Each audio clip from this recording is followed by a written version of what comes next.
Hi, Connor Gunn here from Lethbridge News Now. Welcome to the weekly from LNN, where we go over some of the biggest stories from this past week and what you can look forward to this weekend. Here are this week's top stories. All seniors aged 75 and up are now eligible for the vaccine in Alberta. The next phases of the Alberta's vaccine rollout were announced for the province today, applying to more Albertans. Seniors in retirement centres and supportive living centres over 75 are eligible today, with seniors in communities across Alberta can book starting February 24th. Information on eligibility for the vaccine can be found at lethbridgenewsnow.com. Coaldale RCMP are investigating sexual assault allegations against a former LPS inspector. 35-year-old veteran of the force, Bill Kay, retired from LPS in 2014 and became a program coordinator for the domestic violence team in Lethbridge. A victim alleges Kay initiated an unwelcome sexual relationship with her while she was a client at his program. LPS has made a one-time response for inaccuracies regarding the case in an article published by CBC and will not make further comments at this time. $120 million in grants were announced for Alberta small businesses. Premier Jason Kenney announced this grant will help small and medium-sized businesses to weather the storm brought on by the pandemic. $10,000 will go towards eligible businesses through the enhanced COVID-19 business benefit, and Alberta businesses, cooperatives, and non-profit organizations with fewer than 500 employees can apply for the benefit. Home rental prices are up in Lethbridge year over year, but still remains the most affordable city in the province. The latest national rent report has one-bedroom units in the city going for $938 a month, and homes with two bedrooms renting for $1,102. That's an increase of about 4% from the same time last year, and nationally, the cost of rent decreased by an average of 8.7%.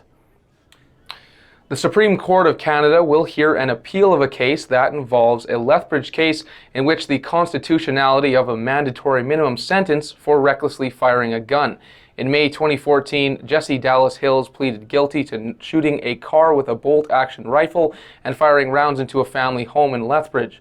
The judge agreed with his lawyer that the minimum 4-year sentence for recklessly discharging a firearm violated the prohibition on cruel and unusual punishment, but an appeals court overturned the ruling. The January winter storms caused $62 million in damages in southern Alberta.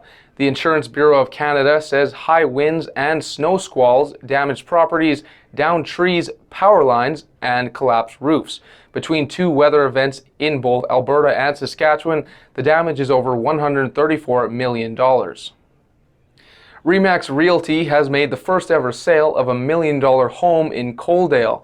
Home sales and their values have increased across the country thanks to low interest rates.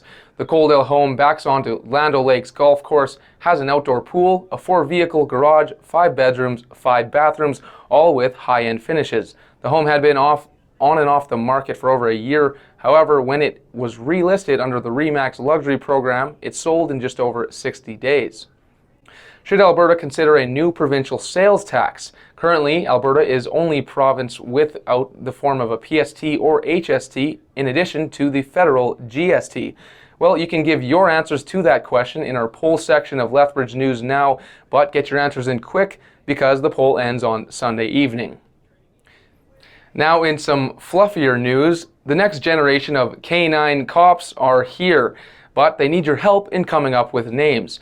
Alberta RCMP has 13 German Shepherd puppies at their training facility in Innisfail and have launched the annual Name the Puppy contest. Children aged 4 to 14 are encouraged to come up with names that start with the letter P.